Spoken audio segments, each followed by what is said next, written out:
जय हिंद दोस्तों। RP target education के यूट्यूब चैनल में आप सभी का स्वागत है। आइए देख लेते हैं बीएड फर्स्ट सेमेस्टर के अंतर्गत पेपर नंबर थर्ड।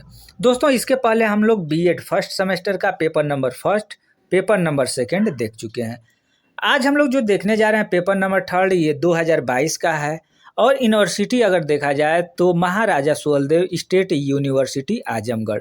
तो कैसे पेपर आते हैं, कैसे प्रश्न आते हैं, तो महाराजा सुहेलदेव स्टेट यूनिवर्सिटी आजमगढ़ के अलावा वीर बहादुर सिंह या अन्य यूनिवर्सिटी से जो स्टूडेंट बीएड कर रहे हैं, आप लोग देखेंगे यहाँ पर पेपर क्या है। ठीक है, तो पेपर ये है physiology of learner, physiology of learner, learning and teaching. यानी इसका हिंदी अगर देखा जाए दोस्तों तो अधिगमकर्ता का मनोविज्ञान, अधिगम एवं शिक्षण होता है। तो आप अपने अकॉर्डिंग देख लेंगे ये पेपर और देखेंगे कि कैसे कैसे प्रश्न आते हैं। इसमें भी आपको वही प्रोसेस, दो दो नंबर के आपको 10 प्रश्न करने होंगे और ये 20 नंबर के होंगे। ठीक है, 50 शब्दों में लिखना होगा। पहला प्रश्न अगर देखा जाए दोस्तों तो ये अधिगम को परिभाषित कीजिए।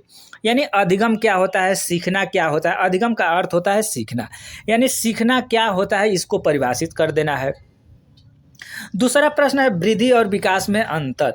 दोस्तों वृद्धि क्या होती है और विकास क्या होता है। अगर इन सारे प्रश्नों के बारे में अगर देखा जाए तो सारे प्रश्न जो अभी आप पेपर सामने देख रहे हैं, इन प्रश्नों के उत्तर नीचे डिस्क्रिप्शन बॉक्स में हम लिंक दे रहे हैं। वहां आप जाकर के बीएड फर्स्ट सेमेस्टर के अंतर्गत पेपर नंबर थर्ड अगर देखेंगे, पेपर नंबर थर्ड, तो आपके इन सारे प्रश्नों के उत्तर वहां पर मिल जाएंगे। ठीक है, तीसरा जो प्रश्न है दोस्तों वो है व्यक्तित्व को परिभाषित कीजिए।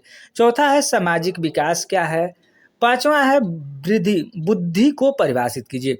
दोस्तों बुद्धि क्या होती है इसको परिभाषित कर देना है, यानी बुद्धि की परिभाषा आपको लिख देनी है। अभी क्षमता क्या है इसके बारे में लिखना है। सृजनात्मकता को परिभाषित कीजिए। ठीक है, इसके बाद देखेंगे 8 नंबर के क्वेश्चन। दोस्तों 8वां जो प्रश्न है मनोविज्ञान में मूल्य का अर्थ बताइए, यानी अर्थ क्या होता है। 9th नंबर का जो क्वेश्चन है संज्ञानात्मक विकास की अवस्थाएं लिखना है।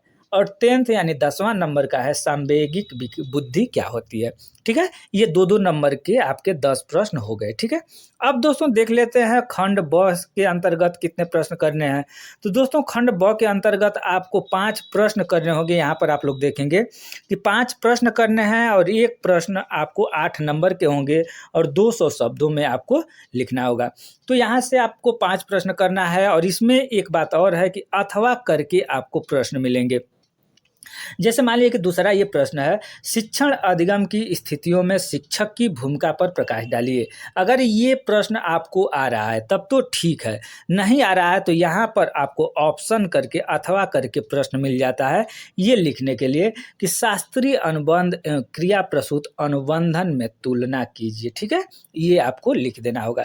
तीसरा प्रश्न क्या है, तीसरा प्रश्न आप लोग देख लेंगे दोस्तों, अधिगम में संज्ञान की भूमिका पर प्रकाश डालिए।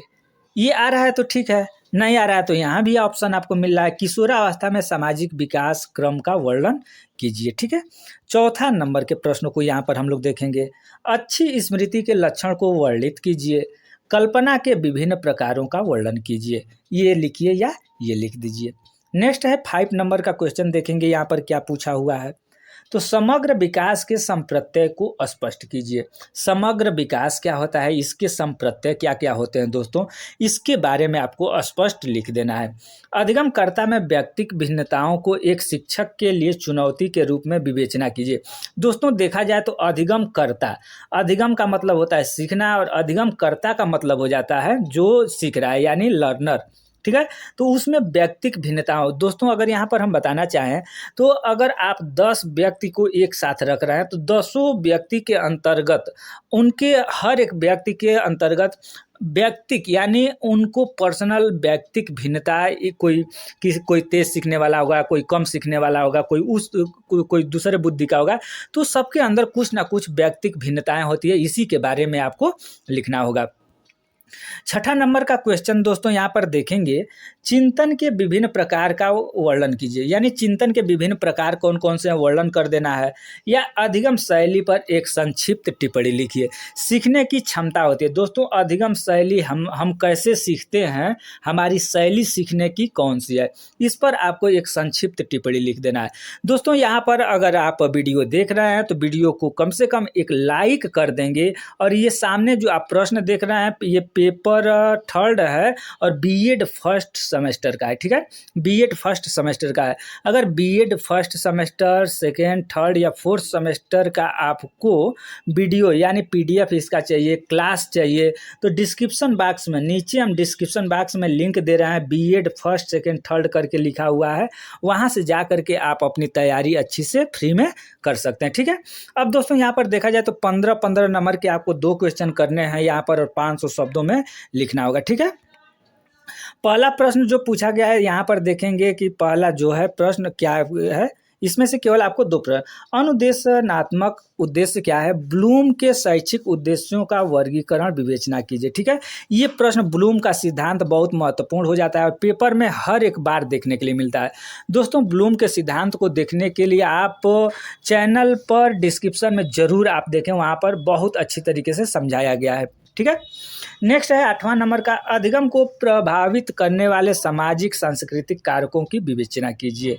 ठीक है, 9th नंबर का जो क्वेश्चन है, विस्मरण के मुख्य कारण पर प्रकाश। विस्मरण यानी भूलना, स्मृति माने याद करना, विस्मरण माने भूलना, तो उसके मुख्य कारण कौन कौन से हैं उस पर आपको प्रकाश डालना है। ठीक है, 10वां नंबर का जो है थॉर्नडाइक। दोस्तों थॉर्नडाइक द्वारा प्रतिपादित प्रत्यय एवं भूल के सिद्धांत के शैक्षिक निहितार्थ की जांच कीजिए। ठीक है, आज के सेशन का लास्ट प्रश्न और लास्ट क्वेश्चन है, व्यक्तिक भिन्नताओं के प्रमुख क्षेत्रों का वर्णन कीजिए।